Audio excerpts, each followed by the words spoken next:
All right, so hello everyone. Today we have a very special guest. We have Claire Cashmore with us. Now, Claire is a very successful Paralympic athlete. She's transferred from swimming now over to triathlon, and she has been all around the world competing and training with those two sports. She is a quadruple Paralympian. She is looking to her 5th Paralympics, so Tokyo 2020 / now 2021.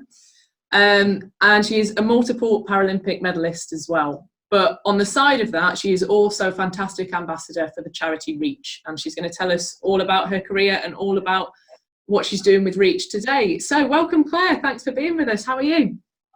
Thank you. I feel like I'm not going to fit out the door with all those very nice compliments. So thank you very much. They're all things that you did. I paid you. I'll pay you later. Perfect. How are you, Claire? You well? You coping with lockdown okay? Yeah, good. It's definitely testing, isn't it? It's very much like the wave of emotions. Some days you feel great and you're really motivated, and then other days it's very much like I actually don't want to do anything. But I think it definitely tests your character, and it kind of makes you realise a lot about yourself. It's a great learning opportunity. And it's a good opportunity to go back to basics a little bit, and actually with no pressure at all on you. So yeah, it's a very mixed feeling towards it all.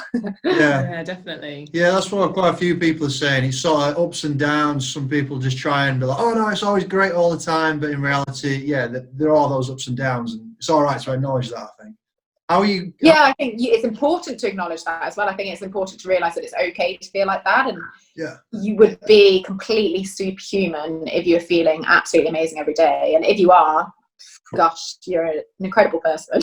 Not incredible person, but it's amazing that you can feel that way, because that is not reality at all. Yeah. So I mean, obviously now, like Amy said, you transferred from the pool to triathlon, so you've got 3 sports to try and train for during lockdown. How are you coping with that? Obviously, like the lockdown measures, we were only allowed to go out once a day until recently. Like, how did you prioritize and fit things in?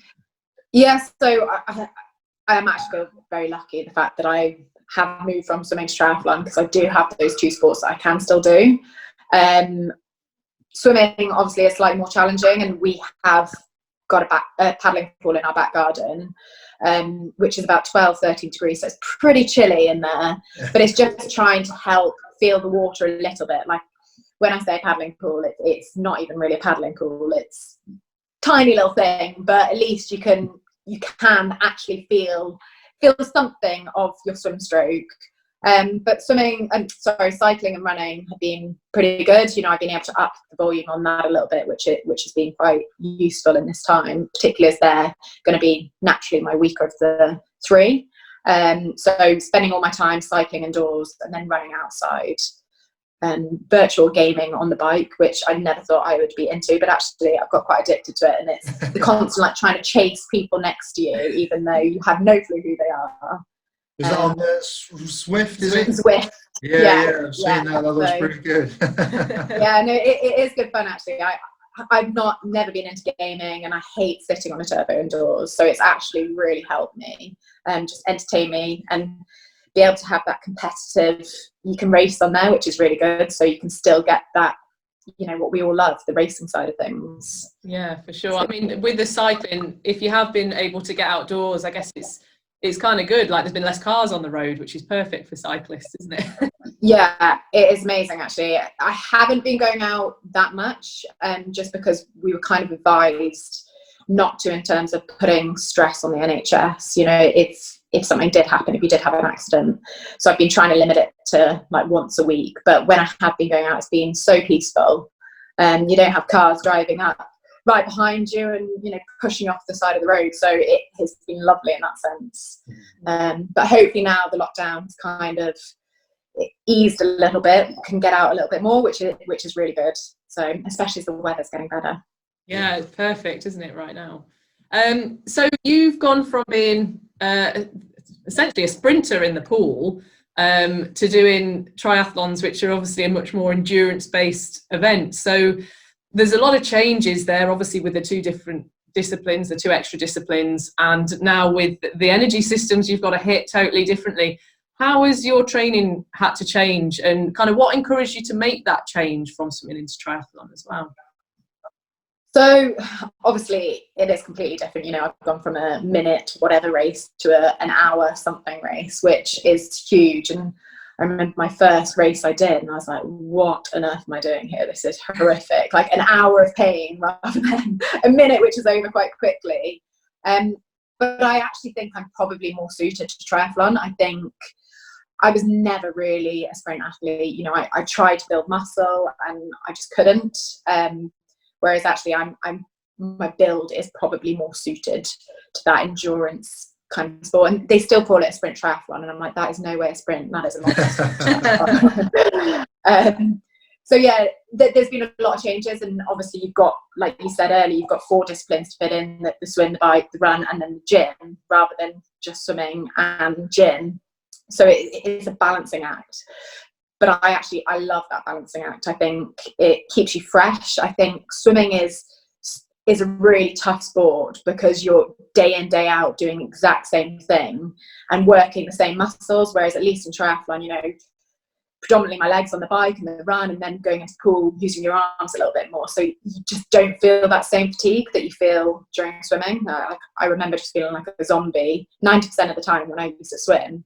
Whereas I feel a lot fresher, even though I'm doing more hours and more mileage in triathlon.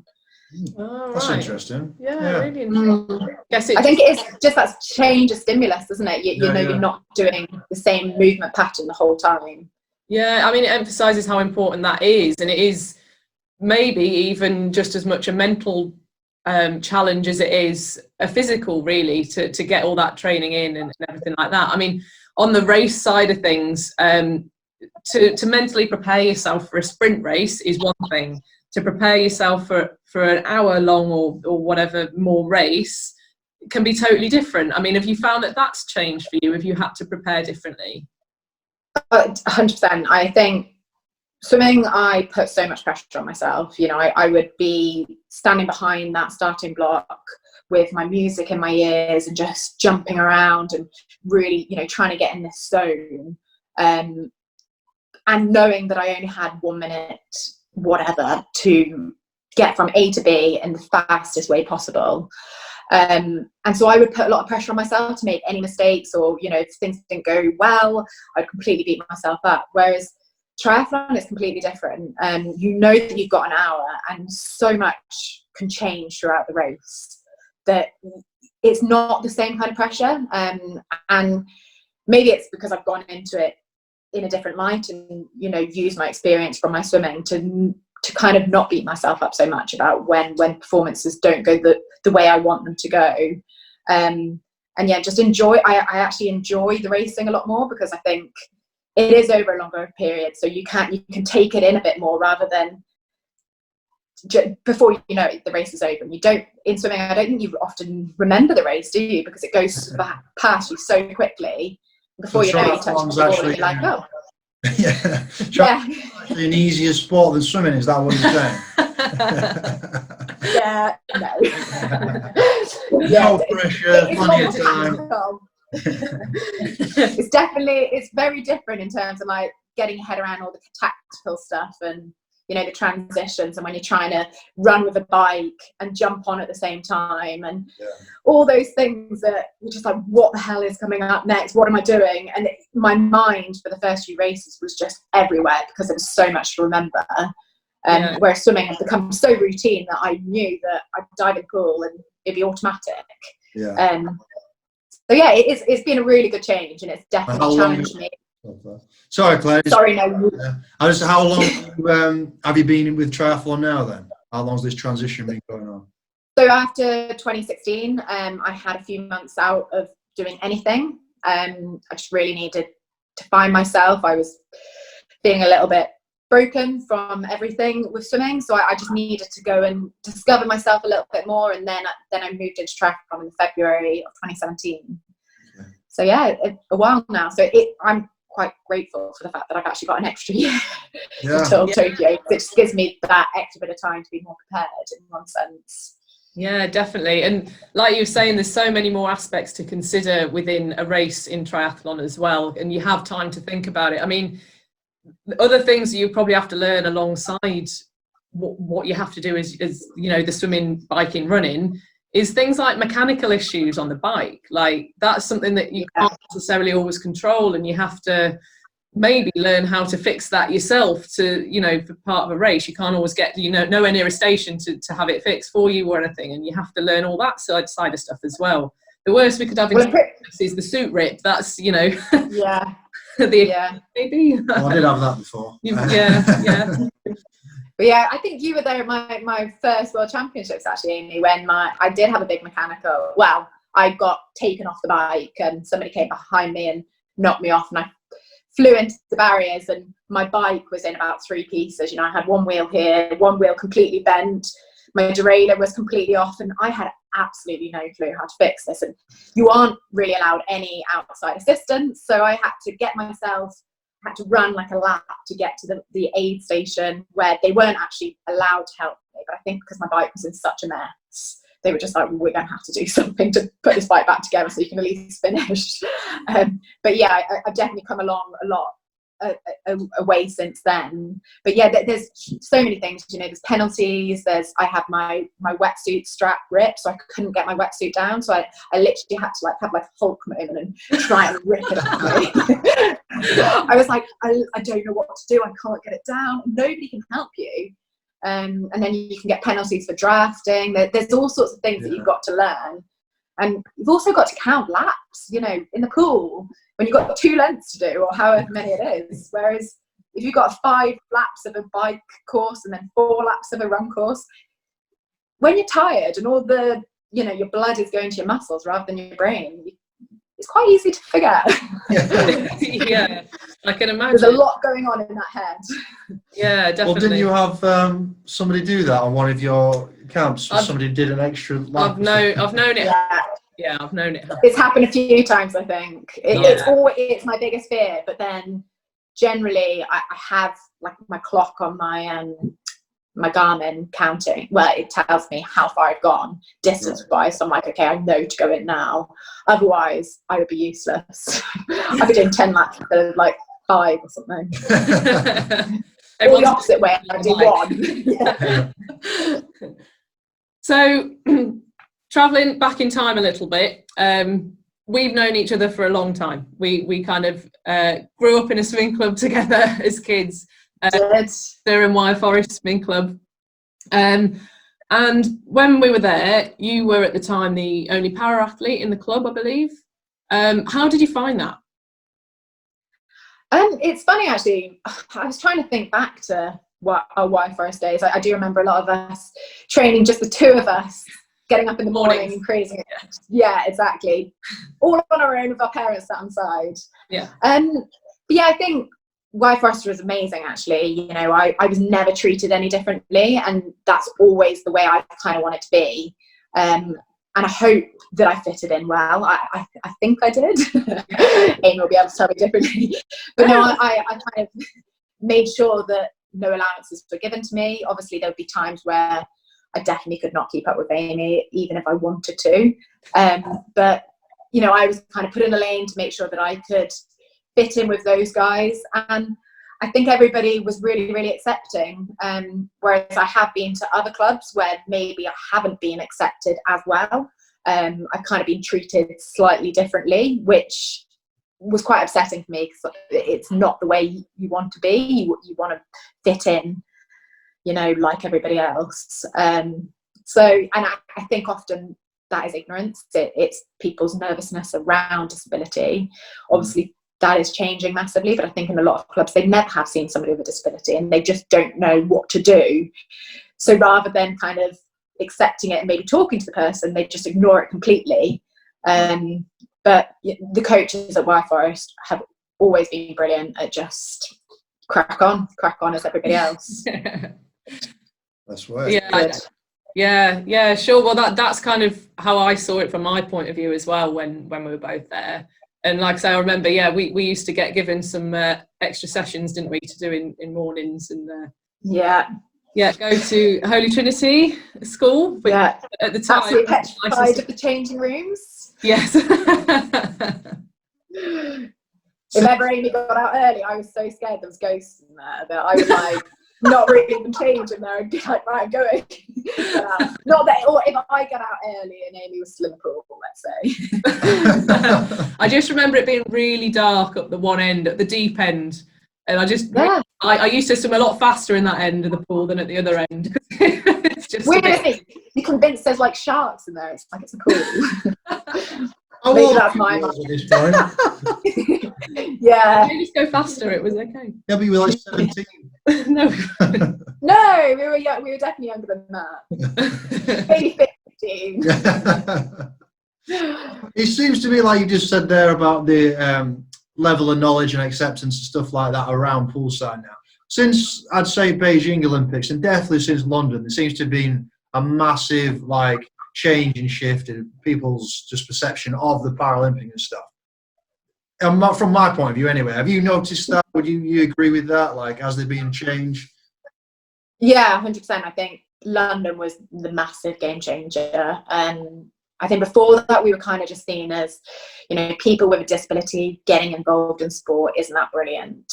Whereas actually it started shifting to more towards like elite athletes that just happen to have a disability, which is what we want, you know. We just need people to realise that we're trying to do everything to be the best that we can be. And we just happen to have something missing or something that's not quite functioning right. But we're still doing, you know, the same hours, the same routines as generally all our able-bodied counterparts. So yeah, it's definitely becoming more accepted, and I think just society as a whole, it is more accepting. People are willing to talk about it a little bit more, whereas I think before it was very much a taboo subject, and people didn't really want to broach it. And you know, I know when I was a teenager, I was very self-conscious of the fact that I was different because I'd never had any role models. I'd never really seen anybody in the public eye that was like me until I started swimming. And you know, when you're in a swimming costume, you can't really hide. So that was the one place I didn't.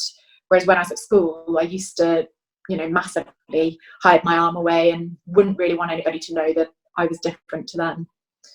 Yeah, right, I think all teenagers sort of feel that, don't they? In some self-consciousness. Yeah, obviously. Yeah, definitely. Yeah, that's good. I think it has been a real, probably those role models and stuff from those Olympic Games, Paralympic Games has probably made a big change. You do quite a lot, don't you, with being an ambassador for disability sports and stuff. Have you seen, is there like increased levels of participation, if I can talk?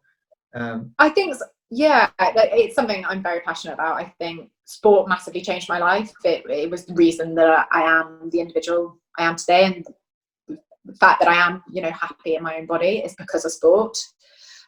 So I kind of want to make sure that everybody has got that opportunity, no matter what age, ability, disability, and just hopefully encourage them to believe that anything is possible, because I think far too often we get limits put on us and we're told that we can't do things and we'll never be good enough. And, you know, it's that constant wanting to prove people wrong that I've had throughout my whole life. And I just want to share that with as many people as possible. So yeah, if I can inspire one person to believe in themselves, that is something that I really, really hope to do. Awesome. I'm sure you've inspired many more than one, Claire. Many. I mean, your first Paralympic Games was in Athens. So you were how old then? Were you about 15 then? 16. You were 16 then. And so you had a lot of your career, obviously, like you say, London was the big game changer. So you had, a huge amount of your career, like in a position where, you know, you weren't feeling as comfortable, or not you particularly, but, you know, Paralympic sport wasn't on that same level and as what it is now. So, you know, to see that difference, I know it came later on in your swimming career, but that's huge. That's incredible. Mm-hmm. I feel like it's all credit to you guys that have pushed through and broken those barriers a lot earlier on, like from Athens and you know, shown people that you can do it. I mean, you are one of those role models, essentially. I mean, what would you say, you've done all of these amazing things, what would you say is a career highlight for you? It's a tough one because there's so many.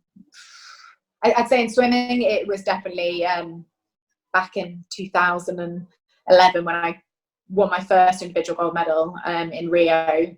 We had a short course out there, and I broke the world record actually in 100 IM, and yeah, won my first gold medal. But unfortunately, because of the thunderstorm, the medal ceremony didn't take place. Oh, so no, I was like, the one time I get to sing my national anthem, and the medal ceremony has been cancelled. So I was absolutely gutted, because that was all I dreamed of, it just standing on top of there in my tracksuit singing the national anthem.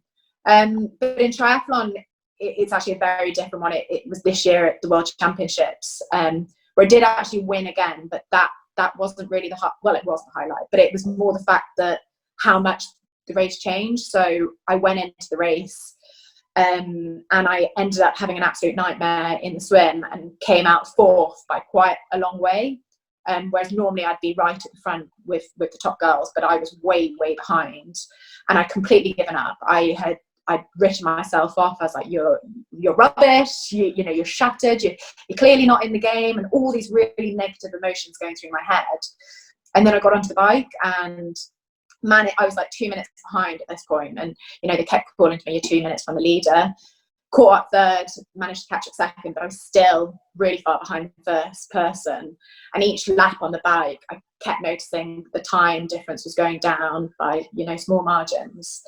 By the time I got onto the run, I went out with the girl in first position, Lauren Steadman, and we ran head to head the whole race until the last 100, well, it wasn't even 100 meters, 50 meters, where I just managed to sprint and actually did win the race. But the thing that I think I was so proud about is how you can change throughout a race, and how actually your mind, it's massively mind over matter, and you just need to change your mindset into it's not over till the fat lady sings, as you know, the famous saying is, and it is so true. You know, if I had kept beating myself up through that, then the outcome would not have been the same. So it's a bit of advice, you know, I give to a lot of people is, don't give up until that race, until you finish through that finish mark, or whatever it might be, that wall you're putting your hand on, because you just don't know what can happen. Yeah, definitely great advice. Sorry, a very long story there for no, it's good. Short question. No, yeah, I was saying my hairs were coming up as he was going through that story there. That's fantastic. So you grew up, you had two older sisters, Emma and Aisling. I knew Emma a little bit more. She also swam.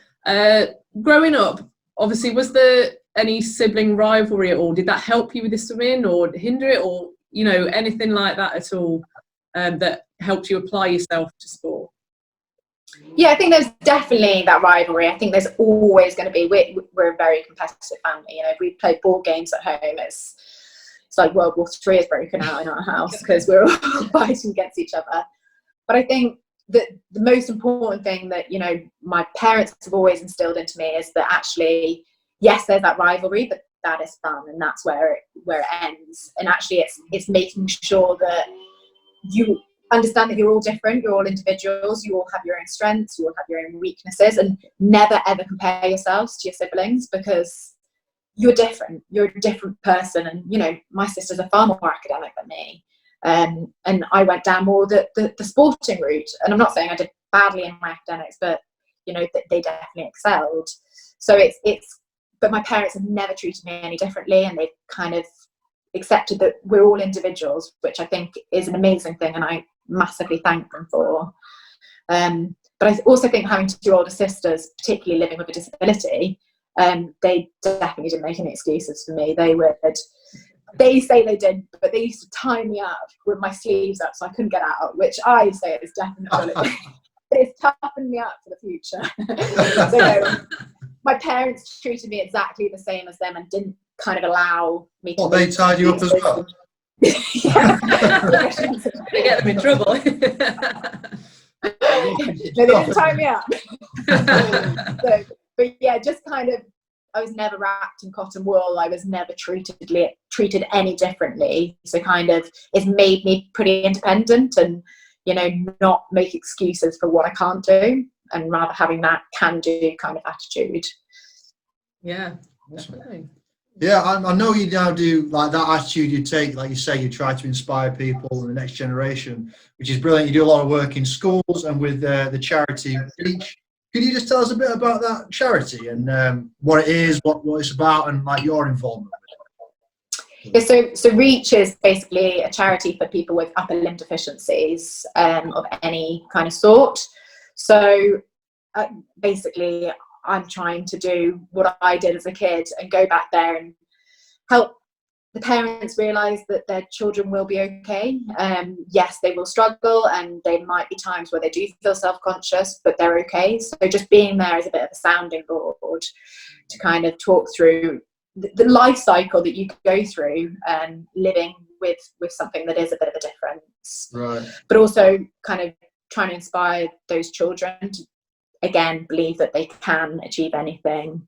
And it's just giving little bits of advice, you know, like kids want to know how you tie your hair. So going up and showing them how you tie your hair, or how you do your shoelaces, or whatever it might be.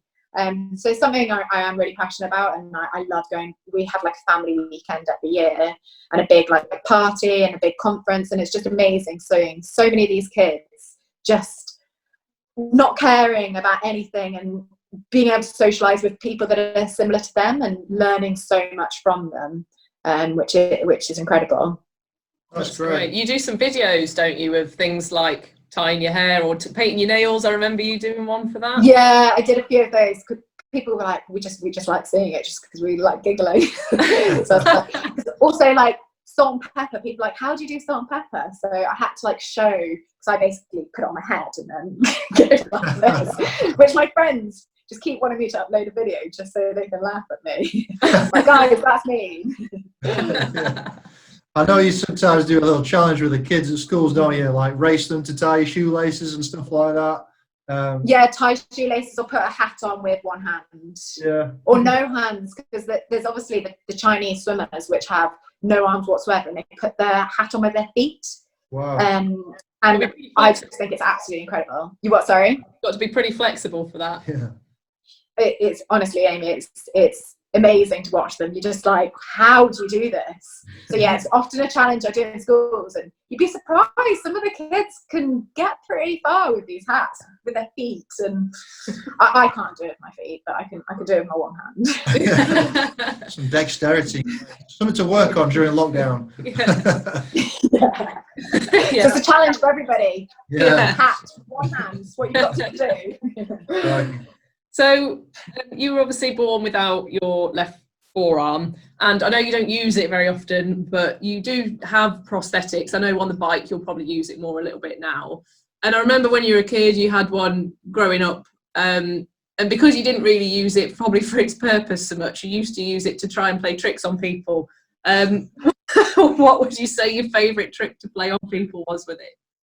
Did I ever play any tricks on you? No, not on me actually, no. But too kind so to you you. didn't have it with you. So. True, that is true. Yeah. No, I used to love, I had a great time with it. I think Halloween, particularly when you could put, you know, fake blood over it, and then you could just like throw it across the hall and the food hall, and suddenly there's this arm with like blood all over it. Or also putting it in a bed. So you put it in a bed so it looked like, and then you put shoes out the end so it looked like somebody was in the bed. Somebody would come into the room and freak out because they think somebody's in their bed, but it's actually my arm. So yeah, lots of little games like that, or shaking somebody's hand and then walking away and leaving the prosthetic there. So yeah, you've got to have good fun with it, because otherwise, you know, what else are you going to do with it? I don't use it for what I'm meant to use it for. So no, use it for fun instead. Yeah, or a back scratcher. It's quite good for that. Oh, okay. Can't get to that bit of my back, so I'm like, right, use my prosthetic arm. I guess you've seen prosthetics change quite significantly over the years as well. Oh yeah, like they're amazing nowadays. You know, I wonder if I'd had those kind of options when I was younger, if I maybe would have used one. Particularly like the robotic ones that can do so much, and you're just like, wow. And they look really cool as well, because the thing that I didn't like about the prosthetic I have is it looks too much like an arm, and I felt like it was hiding my identity. I felt like it was hiding me. So having something that is really robotic and really cool looked amazing, or looks amazing, I should say. Yeah. Especially kids are like, I want one. Yeah. Kids You're like, you've got 2 arms, you can't have one. Yeah, but to be put like, you know, cyborg would be amazing. Be lovely, yeah. Bionic hand. Fantastic. Your partner Dave's also a triathlete. That's right. Yeah, he's at high level and you guys live together. What's the dynamic like of living 2 athletes together, both aiming for the same goals or very similar goals? There's got to be times where somebody has like a disappointment, somebody has a great meet. Like, what's that like going home together?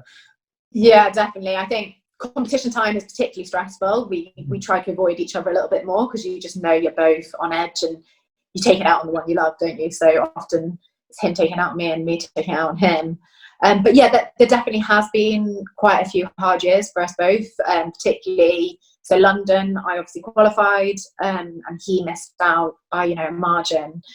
So, and he was swimming at that point as well. Right. And so for me to go and, you know, experience this incredible home games, and for him to be sat at home when it is so close to home was a real struggle. And I remember like him finding it really difficult to come and actually watch, which was hard for him because he wanted to be there to support me, but then at the same time it was his dream that he couldn't do, and he couldn't achieve, you know, what he wanted to achieve. And then again, Rio, unfortunately, his category, so he moved to triathlon and his category was taken out a year, maybe 2 years before, so suddenly his dream was completely taken away from him again. Right. This time he did come to watch me, so it was slightly different. But yeah, there's definitely been the highs and the lows, and experiencing it, you know, for only myself, but for him as well, which is really tough. But we try to be quite professional in the sport, and we try to kind of separate our home life and our sporting life, and yeah, it's 2 different things. But as you can imagine, you know, you 2 will have been through it, that often there's not that much to talk about when you come home and you've done the exact same thing. You both train in the same way. Yeah. Although I'm a chatterbox, so I always find something random to talk about, so it's not too big of an issue. Talk at him, poor boy. Well, Dave's a bit quieter though, isn't he, I think? Yeah, definitely. So it's me talking at him. Brilliant. So what would you say, obviously you're really inspirational for a lot of people, and what would you say your 3 most motivational phrases or words would be to help people, whether that's right now for lockdown or just in general? Do you know what? I've got this quote, but I can't actually think of the exact quote right now. Something like, it's what happens in the dark that counts. It's the Under Armour quote.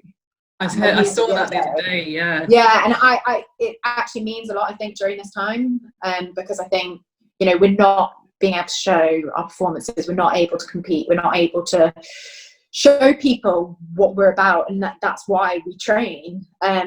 But actually what we're doing right now is going to make a difference, and it you know, we shouldn't have to be racing to show everybody what position we're in. We just got to wait till the time is right, and then we'll be ready to take on the world. Definitely. I think so cheesy. Isn't the quote something? It's something like, it's what you do in the dark that will bring you into the light, or something. The light, that's it. Yeah, it's what you do in the darkness that puts you in the light. That's the one. Yeah. So it's the Under Armour. I think Michael Phelps did it for. It was one of his like campaigns, I think, for Under Armour, and I just thought that is so apt for right now. Definitely. So oh, bless you. Oh, bless you. Thank you so much. Yeah, I think some people kind of don't realise that. Obviously, professional sport, when you know at that level, it is very much on show. It is on a bit of a stage, and I think sometimes that's how you then envisage it in your head. But it's kind of, you know, half the world isn't up at 5 o'clock in the morning when you're getting in the water. It's you know, I remember you used to say, didn't you, Joe, like getting up at that time in the morning was never easy. Like, you don't get used to it, how long you've done it for, even though our coach used to love it. But anyway, If you didn't get out of bed, obviously you always did, but if you didn't, you'd always have that nagging thing saying, well, someone on the other side of the world did right now. Yeah. Racing in a few months. And so it's kind of, even though you're not there with them right then to go and race them in training, it is always that what you're doing behind closed doors that's really important. That's what always used to get you out of bed, you said, wasn't it, in the morning? Yeah, it always helped on those mornings where, you know, you're tired, you're sore, it's raining out, you know, you don't want to get up. Just use sort of that fear almost of what my competitors are doing. Yeah, definitely. Yeah, that was part of my motivation for definite, yeah.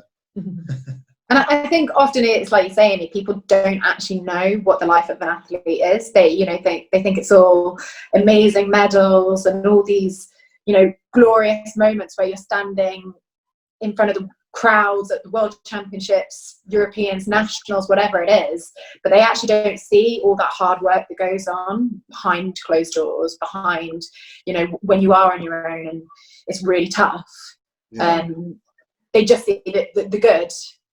Or it could not be the best races you have or whatever, but they just don't see the whole picture often, which I think it's often important that people see everything else that goes on. Yeah. Which is why we've had people like you on to do these interviews. So, I mean, I think that's a really nice place to leave it with that quote that you've said. You know, that's one of your motivational phrases, actually. Even though I couldn't get the quote out. We got what you meant. So, but I mean, thank you so much for today, Claire. You've been brilliant, and it's been really interesting to kind of hear how things are going for you right now and everything else you're doing alongside swimming and training as well. So thank you. Yeah, is there... We'll follow you, Claire. Follow your journey to the next Paralympics.